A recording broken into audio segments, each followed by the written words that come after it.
that. The Tom Brady was he was calling him a bitch for being mad about about being mad about talking about the white thing and shit. So Tom Brady came back. But the highlight of the whole joint, well, it was a couple highlights, but the biggest highlight was Cat Williams showing up. Cat Williams showed up, roasted the shit out Kev, and then said, you know what I mean, I can do this all day. I perfected hating on Kevin Hart. You know what I mean? I said, oh shit, at least he admitted he was hating all the time. Yeah. Looked like they squashed the beef. Yeah, you know what I mean? Kevin Hart got his shots back in at the end. I like how that went. Yeah. The Rock came out, took over the show. He's so gay, yo. No, he is, but he's funny as shit. Like that, him and Kevin Hart banter back and forth. It's just funny as shit, bro. It's just fucking. And he's like, I like when Kevin Hart was like, it's like he forgot he was a nigga. You do know he had black. All this Samoan bullshit. Put some Air Force on.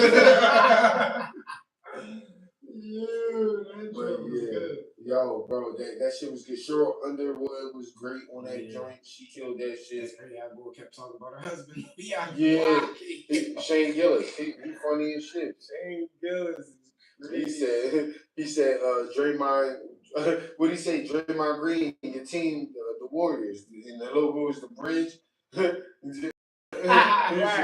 said, just don't show that to Cheryl Underwood husband. He can jump off that shit. I said, damn.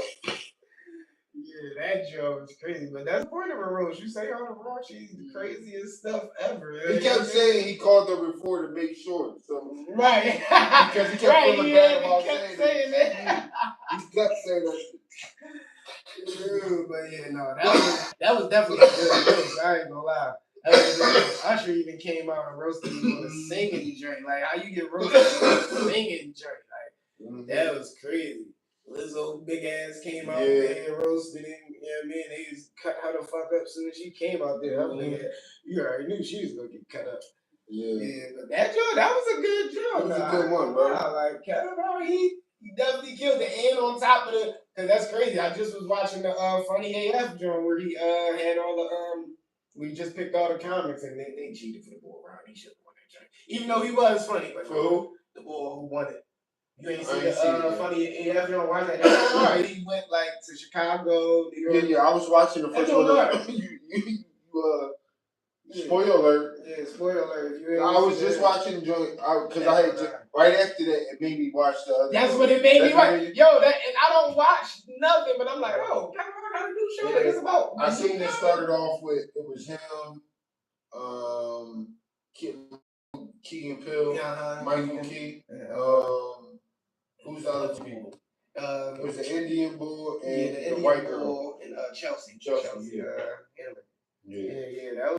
That was a good joint though. You definitely gotta check that joint out. Naheem Blake killed that shit too. Yo, dog. He killed that shit. He might have been my favorite. He ain't had to come at Dave Chappelle. He might have been my favorite. No, the gay boy. The gay boy, yo. Which one? What is the boy? Someone was gay. Oh, it's not one. The one that they always called that Tony. Tony. They always say he gay because of David Lucas. David Lucas always call him gay. So now everybody think he's gay. And he always had to be like, yo, Tony not really gay, y'all. He's look gay. But that's funny. I ain't gonna lie. He was my favorite. He was my favorite. He came up there and roasted everybody. Torched niggas. Everybody, real fans too. He was running through jokes. Like I was like, yo, he had a good set. I like his set. I ain't gonna lie. But yeah, man, shout out to Kev. He looked like he doing this thing. But my major takeaway from this whole thing, Kevin Hart and Cat Williams about to do something. I don't know what it is, but you know how major that is for comedy, bro. Cause that's like. Cat was like my favorite stand-up, and Kev was just like my favorite comedian just because of his story from Philly. He killed every single cameo. All his movies that was trash that we love. You know what I mean? Like, just because of his whole story. To me, that's why I loved it. Like, as soon as I seen, that's what made me watch it. I seen a clip on Facebook or something. I was like, it's a Kevin Hart roast and Cat Williams was there. I stopped everything I was doing and turned that joint on, bro. Like, hold up, because that is. Crazy thing is, I think that's what happened. And when they squashed the beef and all that, bro, that I'm like, Yes, this is what we need too. You know the crazy thing about it? Him by them if this really squashed and they squash it, that automatically opens the door for a group tour with him, Cat Williams, Dave Chappelle, and Chris Rock. So shut up and take my money, bro. I'm there right now, bro. Cat Williams, let go of the petty shit. That's what I'm saying, and bro. showing up there, they automatically put him on a platform where everybody with the main motherfuckers. Because Cat is like, man, he wasn't my favorite, but he kept making himself the outside. But you can't beef with the city. You gotta figure out how to. We're getting where you fit in, bro. You might not be the movie star that Kevin Hart is. But we could have had a conversation of if he didn't go opposed to them, if he would have got this big. That's what I'm saying. Yes. We don't know that because we don't know that, but I'm going to say his star power more because of the beef that he was going through. True, but Cat Williams always had star power. He did, even in but I'm just saying, would he be? Put it like this: he was able to get on the same level as them by just squashing this without having to work with them. You understand what I'm saying? He did in the beginning, like early, but I'm saying he jumped once he would oppose the Kev, that automatically in some way, shape, or form made him oppose to Chris Rock and Dave Chappelle. Yeah, because they can't fuck with him. Like it's not they can't fuck with him. No, they can't. It's like I gotta choose between you and Kev. It's like nigga, no. Like it's not gonna so this automatically throws him in the ring. And I just like this move, and I appreciate him for being a grown up finally and let go of the petty shit. You know what I'm saying? That was my major takeaway. Yeah. I'm so happy that they about to make $100 million move. More. Like, you know what I mean? Like, I mean, just Kevin Hart already make $100 million. That's what I'm saying. So they gonna make $100 million. They're gonna make $1 billion move. Just them two powerhouses coming together. No matter what they do, that Beach Squad, they come on a movie or a tour or like, bro, cha-ching. Cha-ching, bro. I'm proud of that. But you know, Dave and Chris Rock going to be part of it. That's what I'm saying. So, it's a powerhouse. Now the comedy is not split no more, bro. That's what I'm saying. It's not split no more, bro. I'm so proud. No, it's still people that they don't fuck with. Steve Harvey, don't nobody really fuck with him. Because he the old head that. Kevin Hart is neutral, but he don't really do a lot of shit with Steve. Yeah, because Kev's going to try to bring motherfuckers together more than he not. Because Steve Harvey, because he don't need it, right? Steve Harvey don't need nobody. He do the radio show from his crib. basement. Like, he just sitting in the crib in his room, smoking a cigar. Like, phone, while everybody else bro. So when you get in that area, like you kind of get. He don't really need it. Yeah, you know what I mean? And that's what because we need more collaborative, like especially with us. Like it's too much. We need a 2026 Harlem Nights. Yeah, that's what I'm saying. Steve Harvey, like the ghosts, man. Like Kevin Hart, bro, you know Steve how Harvey, funny that Eddie is, bro. Murphy, We need Martin that. Lawrence, motherfucking Dave Chappelle, the legends, bro. Come on, bro. No, you know that joint was sell out. That joint, no, y'all heard it here first. Don't steal us up. Make sure y'all send the check. And this Harlem Nights will be way funnier. Because Canada, last time we heard the Hollywood, you bring it back. You brought it back. So now when you hear this, Kev, I know you be watching the show, bro. It's all good. When you hear this and y'all actually do the new Harlem Nights, just remember BuckBanditP did it early. Y'all heard it here on the BuckBandit podcast first. Because that's $1 billion. And the story it'll be an easy twist. Because Eddie Murphy's still alive. Exactly. And he was quick. So they could be like, quick the new Harlem. Quick now is the role where Richard Pryor was now. Hit us up, dog. Yo, that's a good joint. Because Harlem Nights is a classic. New classic right now. That joint. Yeah. Just by them squashing that beat. Man, y'all, listen, man. This is the best podcast in the world. Y'all already know 10 minutes, dog. Leave your thoughts and comments below what you think about the roast and everything we talked about. For sure. But y'all know what time it is.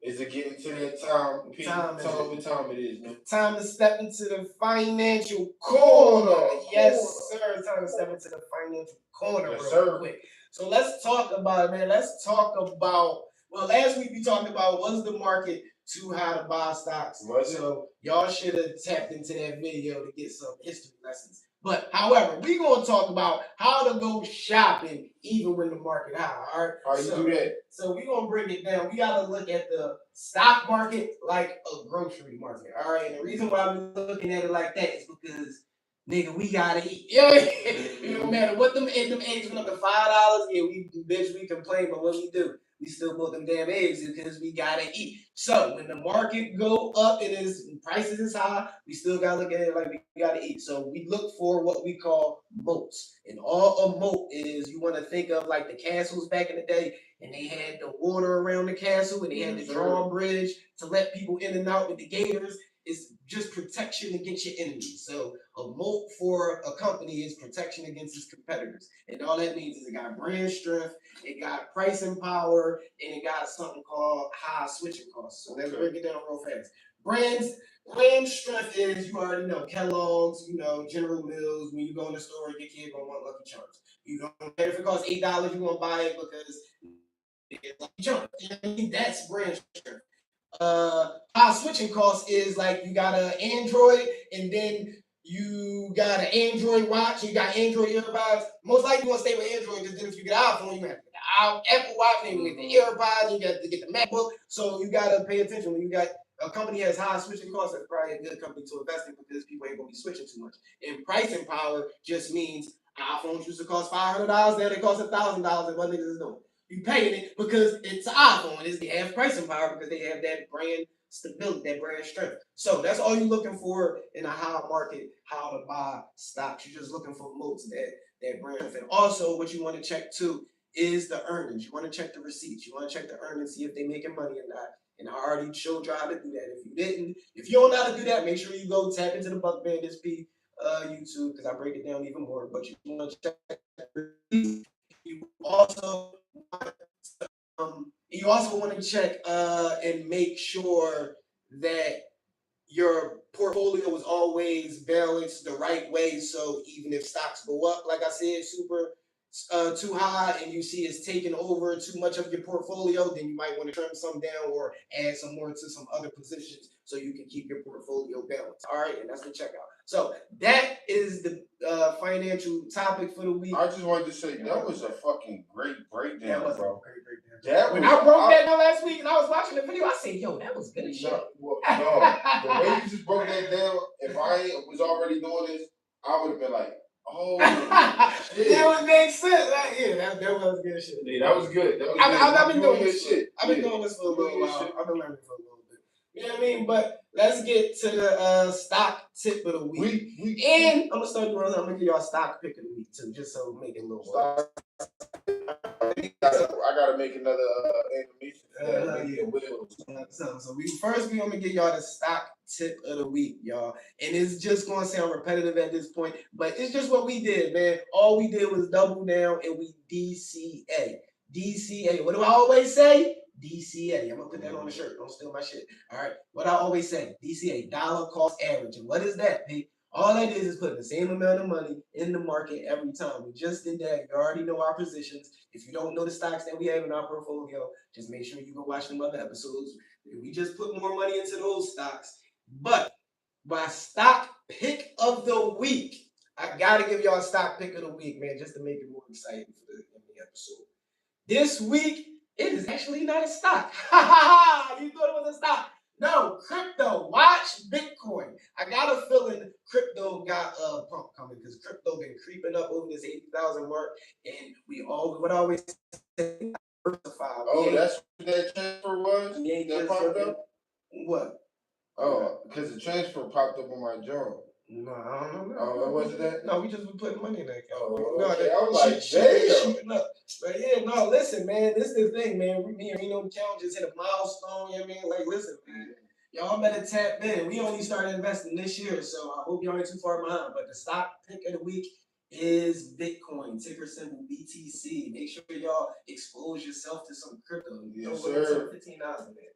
And that's the episode. Yeah, yo, the crazy thing was I was just riding a lift with a young boy who said he was investing crypto. Mm-hmm. Yeah, yep. Good time to invest in crypto.